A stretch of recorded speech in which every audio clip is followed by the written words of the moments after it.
وعلى آله وأصحابه ومن اتبع الهدى إلى يوم المعاد. أما بعد, Hadratul Mukarramin segenap para guru, para asatidz wal ustazat, para kiai, para ulama warasatul anbiya, para tokoh masyarakat yang baru saja menyampaikan senior saya di Pondok Pesantren Gintung Darul Qalam, Bapak Haji TB Iman Aryadi. Mudah-mudahan panjang umur beliau, amin ya rabbal. Sahabat saya Bapak Haji TB di Sugara, mantan Lurah Kamansari. Beliau adalah satu pondok sama saya, satu kamar tidur, satu kamar mandi juga. Mudah-mudahan beliau dan istrinya diberikan panjang umur, sehat walafiat. Para ulama, para asatidz yang tidak bisa saya sebutkan satu persatu, namun tidak menggunakan ta'zim dan hormat saya. Mudah-mudahan yang pengen jadi caleg dengan bismillah, jadi caleg, amin ya rabbal. Yang pengen jadi lurah, insya Allah Allah kuatkan iman Islamnya, amin ya rabbal. Dan seluruhnya yang jadi RT, jadi RW, Allah panjangkan umurnya, husnul khatimah, amin ya rabbal. Bapak Ibu hadirin rahmati Allah, saya bingung dah malam hari ini benar. Ini ngomong politik apa maulid sih? Hah? Kalau politik tadi sudah disampaikan lah ya, oleh Bapak Atta, Bapak Haji Gede Iman, semua lengkap lah ya. Mudah-mudahan siapapun pemimpinnya nanti Cilegon bangkit, kemudian berkhidmat dan menjadi kota yang sangat baik se-Indonesia, amin ya rabbal. Ini bener ini nggak ngomong politik nih? Kita ngomong maulid aja ya. Mudah-mudahan yang hadir pada malam hari ini Allah panjangkan umurnya, amin. Allah sehatin badannya, amin. Allah lunasin hutang-hutangnya, amin ya rabbal. Banyak hutang. Pengen hutangnya lunas, pengen. Saya datang dari Jakarta pukul 2:30 berangkat dari rumah. Saya terpaksa izin sama atasan saya, maklum saya PNS juga Kementerian Agama Kota Jakarta Utara. Demi sahabat saya TBI di Sugara, kemudian senior saya yang hadir pada malam hari ini, saya relain datang dari Tanjung Priok dekat Islamic Center yang bakal kemarin tuh. Saya datang dari Jakarta, nyampe rumah disambut oleh mantan Ibu Lurah jam 5:30. Ya untuk udah makan tadi, makan saya di Pak Udin ya. Kalau kagak mati saya. Udah jangan lama-lama ngomong nih, yang penting maksud dan tujuannya silaturahmi sudah sampai, kemudian hajatnya sudah disampaikan semua. Insya Allah kita menuju baldatun thayyibatun warabun. Pengen utangnya lunas apa kagak? Pengen utangnya lunas apa kagak? Syaratnya satu, ikutin suara saya kencang-kencang. Insya Allah doa yang kita baca ini semua hutang-hutang yang jadi lunas semua, amin ya rabbal. Ayo angkat tangannya, mau kiai, mau ustadz, mau tokoh, angkat tangan yang mudah-mudahan yang punya utang dari 500 rupiah sampai 500 triliun malam hari ini nih, berkah maulid Allah lunasin semuanya, amin ya rabbal. Angkat tangan, ikuti saya, doa lunas hutang, jangan ketawa, serius, angkat tangan. Ya kalau doa kagak serius gak dikabul. Angkat tangan. Doa lunas hutang. Bismillahirrahmanirrahim. Bayar. Insyaallah dibayar. Kalau kagak dibayar lunas. Ada di pojok si alam tak bodoh. Bapak Ibu hadirin, para ulama, senior-senior saya yang dirahmati Allah Subhanahu wa taala. Kenapa kita masih mengadakan peringatan-peringatan? Kenapa kita masih mengadakan peringatan-peringatan? Maaf kalau bicara peringatan-peringatan itu, ini Maulid Nabi peringatan bukan? Maulid Nabi peringatan bukan? Isra Mi'raj peringatan bukan? Nuzulul Quran, Muharraman, bahkan acara-acara kebangsaan pun orang NU paling getol buat ngadain peringatan. 17 Agustus peringatan. Hari ABRI peringatan. 28 Oktober, 5 November peringatan, betul? 25 Desember peringatan. Wih, itu nakalan. Itu nakalan. Bahkan dalam rokok-rokok nih yang bapak ibu nih, ibu-ibu nih, nanti nih bapak-bapaknya pada ngerokok. Di bungkus rokoknya ada peringatan. Apa peringatannya? Merokok membunuhmu, betul? Ada peringatan. Jangan repot-repot Pak, Bu. Yang suka rokok silakan, yang kagak suka rokok jangan, melarang-larang yang merokok, betul? Betul? Kenapa kita masih ribut sementara MUI tidak mengeluarkan fatwa haram rokok? Makanya kalau misalnya kita ada di dalam peringatan, tentunya ada bahasa ingat di awal dengan kata per dan di akhir dengan an. Peringatan artinya apa? Masih ada yang diingatkan, yang ada yang orang yang masih punya ingatan, betul? Berarti Bapak Ibu hadir di sini di Maulid Nabi, Bapak Ibu masih punya ingatan. Alhamdulillah, alhamdulillah. Ada yang gila, ada yang gila? Nggak ada, alhamdulillah. Jadi kalau besok pagi ada saudara-saudara kita yang bilang Maulid Nabi bid'ah, Maulid Nabi haram, Maulid Nabi sesat, berarti kita jangan marah, anggap aja saudara kita gitu nggak punya ingat. Alhamdulillah. Terus repot-repot itu aja korek, daripada repot mendingan minum air putih. Kopi tidak disono. Bismillahirrahmanirrahim. Rasanya kopi. Kilogon hebat rasa air putih bisa jadi kopi. Alhamdulillah. Bapak Ibu hadirin dirahmati Allah Subhanahu wa taala. Langsung tancap gas.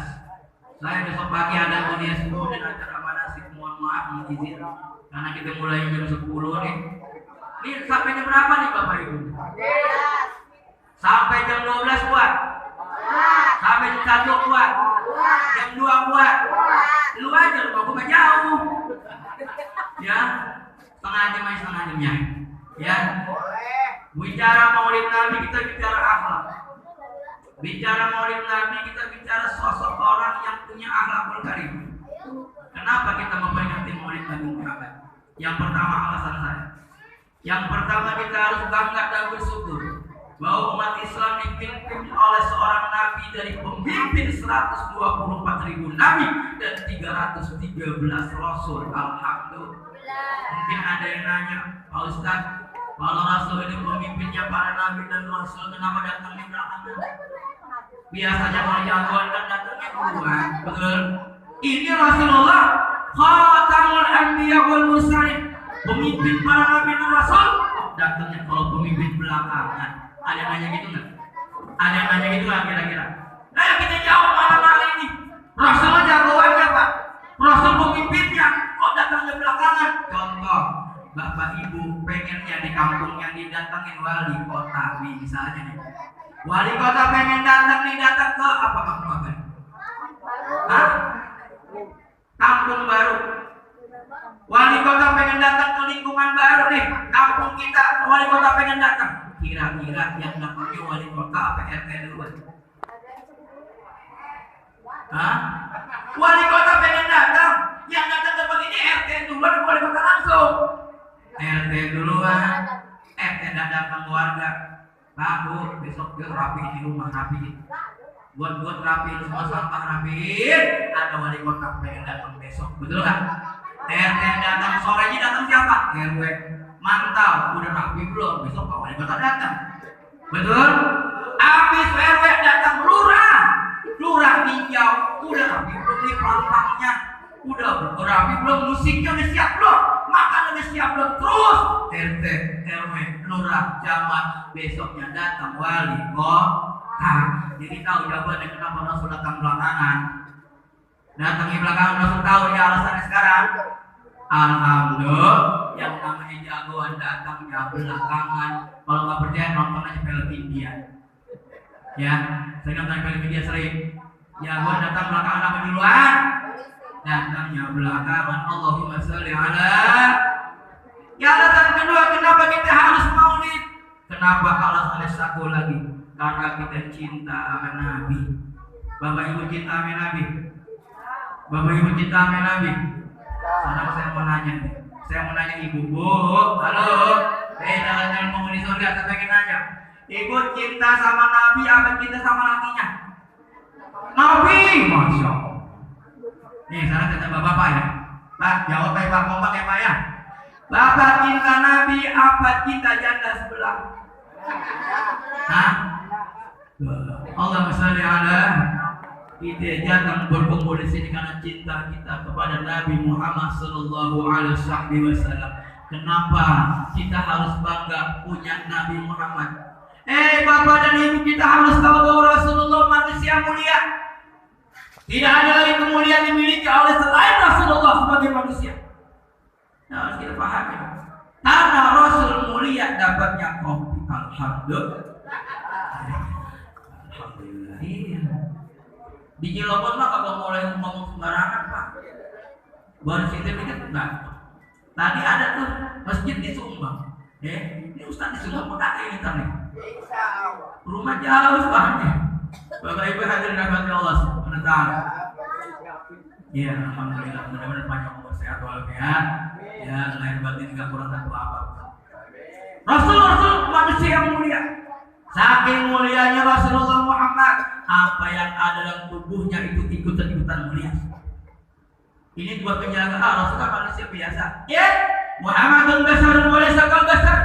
Muhammad manusia biasa, tapi ingat, dia enggak kayak manusia pada pokoknya. Rasulullah manusia, Pak RT manusia bukan?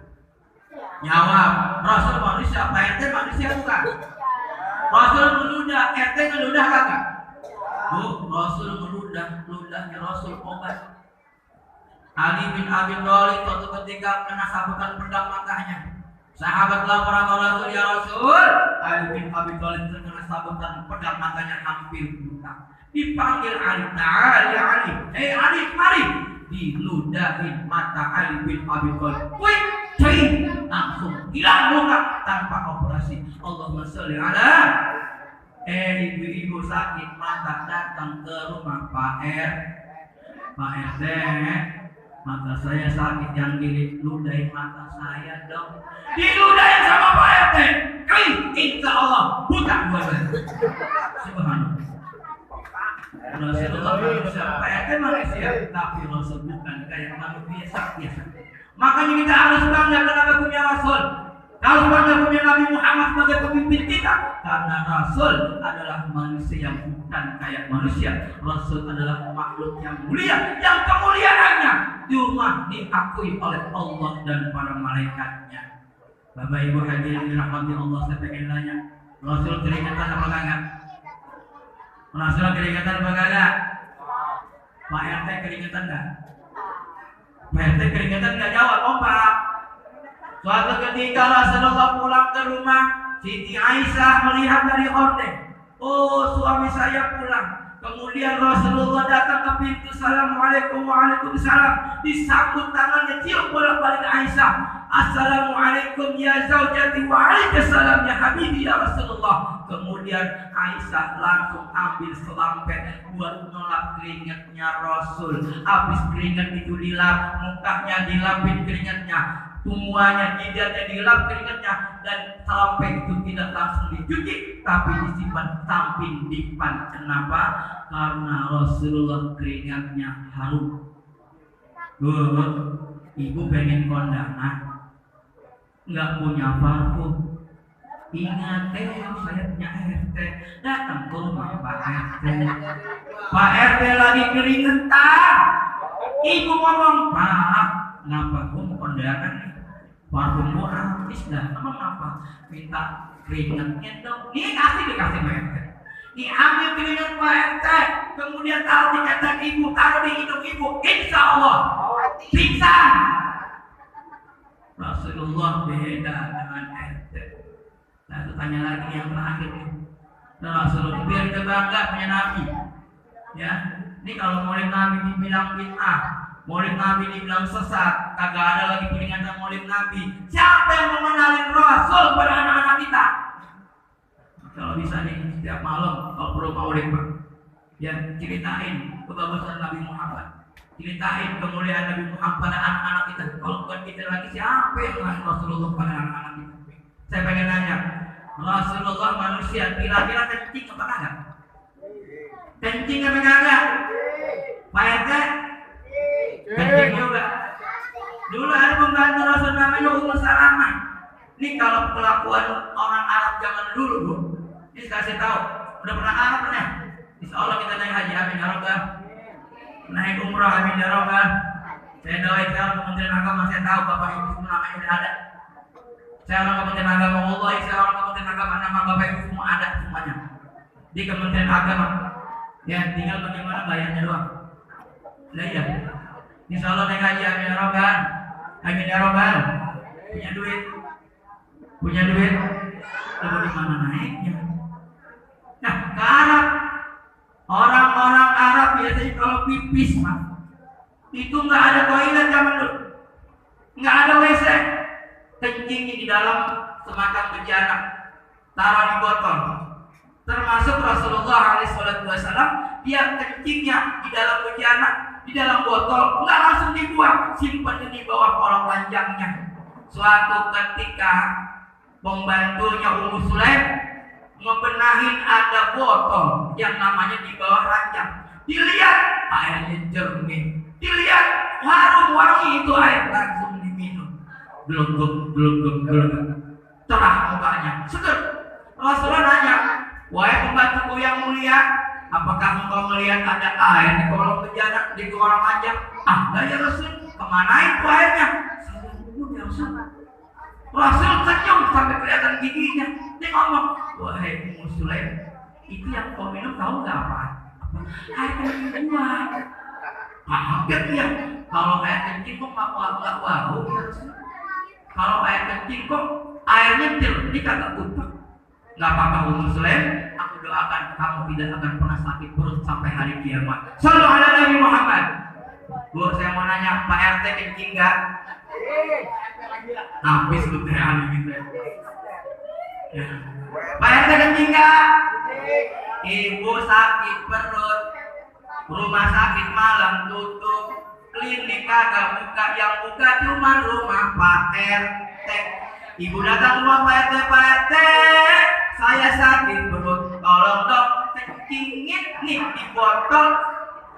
Ibu minum, karena ada obat lagi. Gluk, minum jam 9 malam, jam 4. Innalillahi wa inna. Ya Allah, Allahumma sholli ala. Betapa kebahagiaan rasa syukur kita pada malam hari yang harus kita aktualisasi dengan maulid Nabi, dengan salawat kepada Rasul, berharap yang namanya kita mendapat syafaatul uzma dari beliau Nabi kita Muhammad sallallahu alaihi wasallam. Satu terakhir, ada pesan Nabi Pak buat kita terkait ini perbaikan ukhuwah Islamiyah kota Cilegon. Nah, ini poin yang terakhir nih. Saya baru dapat tadi tuh. Saya nggak kepikiran ngomong politik demi Allah. Saya bukan orang politik, ya. Tapi saya akan imbangi berhubung ini semua saudara-saudara semua. Ada Rasulullah sabdakan, arba'atul fi jismi Adam al-jawahir. Ada 4 yang apabila terdapat dalam diri anak Adam, kita semua ini akan mengangkat derajat mereka. Yang pertama al-aql. Masih hidup. Alhamdulillah. Kalau kita punya ilmu pengetahuan, insya Allah akan kita diangkat derajatnya oleh Allah Subhanahu Wa Taala. Ibu, saya pengen nanya, ibu demen laki-laki pintar apa goblok? Jawab, demen laki-laki pintar apa goblok? Ibu pengen bakal jadi calon mantu. Ada calon mantu datang ke rumah ibu, ada 2 calon mantu laki-laki. Yang pertama kagak ganteng-ganteng amat, tapi hafal Quran. Yang kedua, ganteng banget tapi goblok. Pilih mana? Bu? Jujur, jangan ada dusta di antara kita, Bu. Pilih mana? Yang goblok apa yang pintar? Yang goblok apa yang pintar? Biarpun dia nggak ganteng mau. Halo, biarpun dia nggak kaya mau. Ilmu akan diangkat derajatnya oleh Allah Subhanahu Wa Taala. Saya pengen nanya lagi, ibu tahu capung nggak capung? Capung kecil apa gede? Kalau kecil kita gede, kalau urusan terbang menang mana? Menang capung. Ya, cebong tahu cebong? Cebong kecil atau gede? Kalau urusan menang mana berenang? Menang cebong. Dulu kita kalah sama capung nggak bisa terbang. nggak bisa berenang. Lihat dengan perkembangan ilmu intelektual manusia, perkembangan teknologi yang sangat pesat. Dulu kita kalah sama capung. Sekarang nih kita bisa membuat pesawat terbang yang bisa mendarat ke bulan. Hebatan mana kita sama capung? Dengan apa kita pintar?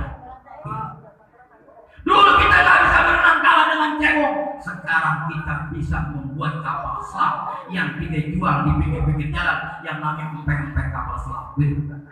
Betul? Dengan apa? Ilmu akan mengangkat derajat kita. Nih umat Nabi Muhammad, Rasul ngajarin ilmu. Rasul ngajarin ilmu. Walaupun sabda beliau banyak, innama bu'itsu liutammima makarimul akhlak. Banyak yang menunjukkan bahwa Rasulullah memang menyempurnakan akhlak. Tapi pada saat yang Rasulullah ngajarin ilmu kepada umatnya, ya bu ya. Kalau kita diajarin Rasul kalau turun hujan, bacanya apa bu? Bacanya turun hujan doanya apa? Allahumma sayyiban nabi'an. Rasul ngajarin baca tuh ya Allah turunkan hujan yang bermanfaat. Tapi banyak jalan itu daerah Bekasi pinggiran Jakarta Utara sampai sekarang masih ada tuh, supaya kagak hujan bukan baca doa tapi lempar sempak bininya bolong-bolong. Supaya apa? Supaya kagak hujan. Padahal Rasul ngajarin ilmu, baca doa supaya turun hujan bermanfaat. Tapi ladangnya kita nggak mau merajin Rasulullah SAW. Kalau kita nggak mau nunjukin beliau, kita nggak ngikutin beliau, siapa lagi yang bakal kita ikutin? Rasul bakal nanya kita ke surga. Amin ya Rabbal. Tahu burung beo nggak? Burung beo tahu? Emang masih ada burung beo? Masih banyak. Harganya berapa bang burung beo? Berapa? Murah banget. Di Jakarta 7 juta. Burung beo nih ngomong assalamualaikum 7 juta banyak.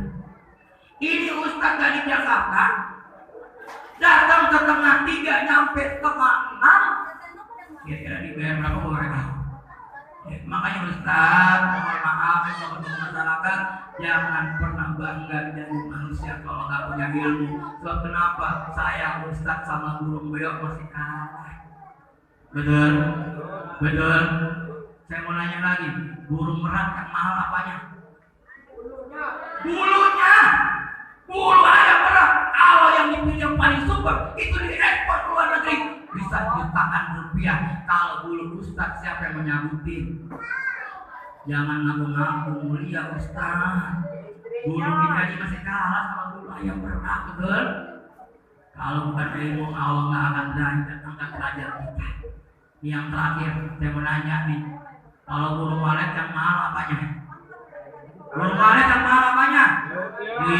Iler. Sama ya? Ilernya mahal. Ilernya diekspor ke luar negeri. Masya Allah, jutaan rupiah. Iler walet.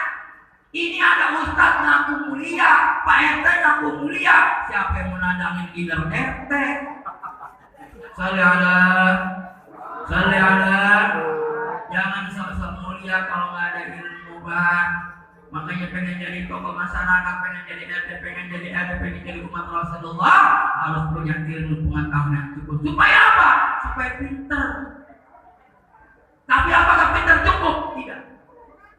Pintar tidak cukup untuk menjadi seorang umat Rasulullah, tapi harus benar. Pintar benar. Kalau pintar kaitannya dengan otak. Kalau benar kaitannya dengan apa? Dengan akhlak. Benar. Jadi pemimpin harus pintar dan juga benar. Karena banyak pemimpin yang pintar tapi tidak benar, betul? Betul atau tidak? Punya pemimpin harus bisa berilmu, tapi tidak semua orang yang berilmu bisa benar. Makanya jangan pilih tahun 2024. Gue dibayar gak sih orang Cilegon nih? Yang profesor Jakarta soal ini. Tahun 2024 jangan salah pilih pemimpin yang pintar tapi juga benar. Contohnya apa kalau Ustaz yang benar? Ini acara maulid kan benar ya Bu ya? Ada Al-Quran benar apa enggak? Ada santunan benar apa enggak? Ada selawatan benar apa enggak? Ada penceramahnya benar apa enggak? Kalau penceramahnya benar, amplopnya juga benar. Amin ya Rabbal. Amin. Ustaz amplop dulu bodoh amat lah. Apakah cukup dengan benar menjadi obat Nabi? Tidak. Ada orang pintar belum tentu benar. pintar, benar, dan baik. Bu, masih hidup? Ya, 15 menit lagi bentar ya. Tanggung nih ngabisin doang ini. Udah pintar, harus benar. Udah benar, harus baik. Ibu ditanya nih bu mau kemana? Depan. Dari mana? Belakang. Itu benar apa kagak?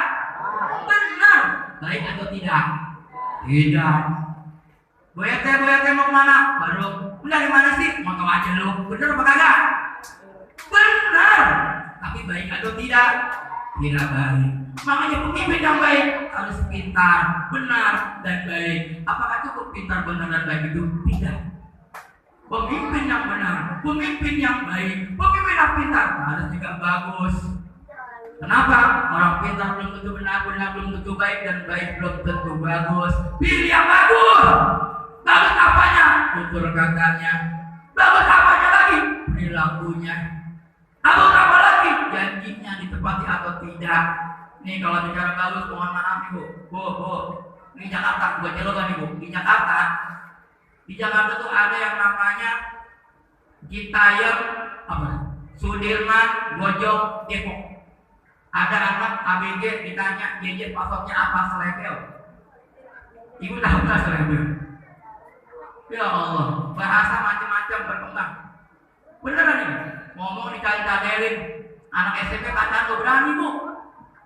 Cilegon apa kagak ya? Ya paling 1-2 kecamatan. Di daerah saya anak SMP udah gandengan tangan sama pacarnya, hujan-hujan ngomong dicadel-cadelin, ngomong cowok ngomong begini nih, ayah anaknya ente celaka hati, ya Allah, najis kan? Bahasa udah kagak karuan, WA, ayah udah maam tiang belum? Tiang makan. Betul nggak? Bapak disingkat bokap, ibu disingkat nyokap. Kalau bapak itu panggil bonyok, bukan nyokap. Ya bu ya. Ini berkembang bahasa yang tidak benar. Pintar, benar, baik, bagus. Contohnya dari Rasulullah kepada kita. Kita ambil contoh yang bagus dari Rasulullah di rumah tangga kita. Bu, baik bang. Kalau berantem jangan depan anak. Nih, Al-Om Madrasatul Ula. Ibu adalah pendidik pertama di rumah. Sebelum guru, sebelum ustaz, sebelum kiai, ibu Al-Om Madrasatul Ula. Ibu adalah pemimpin pertama yang bertanggung jawab baik dan buruknya seorang anak, termasuk bapaknya. Makanya saya katakan kalau berantem jangan depan anak-anaknya, karena anak dapat melihat apa yang dia dengar dan apa yang melihat. Itu tetangga saya orang Betawi, biasanya di Betawi. Ribut lagi bini, Allah saking emosinya, bininya dipanggil bini setan. Dasar lu bini setan, saking emosinya bu. Ini bininya kebetulan orang Betawi juga, dia melawan. Dasar lu bini setan, lu tulang setan, lu setan-setanan. Lu bini setan, lu lagi setan, libur. Lu bini setan, lu lagi setan. Anaknya nanya, papa kita anak siapa sebenarnya? Hah? Lu bapaknya setan. Al-Um Madrasatul Ula. Ini hikmah yang kita ambil dari Arab Maulid Nabi. Ada Rasulullah laqad kana lakum fi Rasulillah uswatun hasanah. Teladan yang baik, contoh yang baik diimplementasikan ke dalam di ruang sekolah, di ruang pendidikan, bahkan di rumah kita masing-masing. Nih bu, mohon maaf ibu, kalau boleh jujur yang paling bohong nih ibu. Iya tuh, subhanallah. Yang paling banyak bohong ibu. Lama kan lagi nggak ada. Anak pulang sekolah lapar, lauk tuh masih digus-digunya. Anak pulang lapar bu. Apa kata ibunya? Tuh makan nggak apa-apa. Ibu udah makan, udah makan mah. Anak makan aja. Kamu makan aja. Ibu udah makan. Padahal belum makan acan dari pagi sampai sore. Ibu bang bohong. Allahumma sholli ala. Tapi bohongnya surga, amin ya rabbal. Jangan di kampung saya. Nih, setiap hari Minggu di Jakarta bunyi gini bu, tenonet, tononononet, tukang apaan tuh? Tukang apaan? Ibu tak dengar, wah tenonet tuh lewat. Ibunya dipanggil, maiki, gak gini? Waduh pakai sama aja gue nggak punya duit lagi. Apa kata ibunya? Nah, itu bukan es krim, itu jamu. Satu bohong, ya. Nah, itu es krim kagak manis, pahit. Dua bohong. Ini yang paling fatal. Nah, itu nggak dijual. Bu, kalau nggak dijual ngapain keliling? Betul Bu ya? Kenapa harus bohong? Kenapa harus bohong sama anaknya? Rasul nggak pernah ngajarin bohong. Jujur aja. Nah, hari ini ibu nggak punya duit, bapak belum pulang kerja. Kalau bapak gajian, kita beli sama pabrik-pabrik. Kita jadi doa. Betul? Betul? Nih, bini saya pernah kejadian. Waktu hari Minggu bini saya mau ke warung. Anak saya motor dan nungguin. Mak, mau kemana? Waduh, kata istri saya. Kalau dia gitu belanjaan agak cukup ini. Betul apa kagak? Udah bocah keren belanjaan. Beli beras sekian, beli minyak sekian, beli telur sekian. Kalau bocah ngikut, waduh, jempol dah. Akhirnya istri saya ngebohong. Nah, ibu bukan mau warung nih. Ibu mau kemana? Mau rumah sakit, mau suntik. Ditakut-takutin suntik, bocah kan bisa takut Bu ya. Oh, gak berani anak saya. Ditungguin Bu. Sampai 3 jam ditungguin depan rumah. Dari jauh anak saya lihat, sejak kapan rumah sakit jual sayur kangkung? Jangan bohong. Apalagi tiap hari Minggu juga ada tukang kredit-keliling. Kredit, wajib, kredit wajib. Ada begitu, ada di sini ada. Ada. Kebetulan ibu kita lagi ditagih sama tukang kredit. Nek, ada emak? Ada. Saya lihat dulu ya. Iya. Nanti masuk ke dalam. Tukang kredit Bu. Bilang ibu. Lagi itu. Anaknya keluar. Bu Haji, barusan kata emak pastikan dicari kalau tidur ya. Yang bohong siapa ketahuan? Ibunya. Ayo, Rasul nggak pernah ngajarin bohong. Jujur apa adanya. Ibu jangan kaget, bapak jangan kaget kalau anaknya jadi pembohong. Kenapa? Kebohongan berasal dari rumahnya. Ya. Ibu jangan kaget, bapaknya kaget kalau anak kita suka marah-marah di luar rumah. Kenapa? Kemarahan sudah dimulai di rumah masing-masing. Ayo, tunjukin nama dan buat bocah kita di rumah. Suri telur dan rasul kita tularkan ke rumah kita. Mudah-mudahan, Maulid Nabi ini menjadi berkah buat kita. Kemudian apa yang kita ajarkan? Para pemimpin-pemimpin kota Cilegon, kelurahan, kecamatan dan semuanya yang mewakili aspirasi rakyat, mudah-mudahan tahun 2024 Allah bukakan pintu ijabah, menjadikan baldatun thayyibatun wa rabbun ghafur. Itu adalah kota Cilegon, Banten. Takbir! Allahumma sholli ala Muhammad. Wassalamualaikum sudah jadi saya, ya. Saya juga izin langsung mau pulang. Doain saya panjang umur dan walafiat. Sampai rumah bapak ibu semua juga insya Allah wafat dalam keadaan husnul khotimah. Amin ya rabbal alamin. Yuk angkat tangan ibu.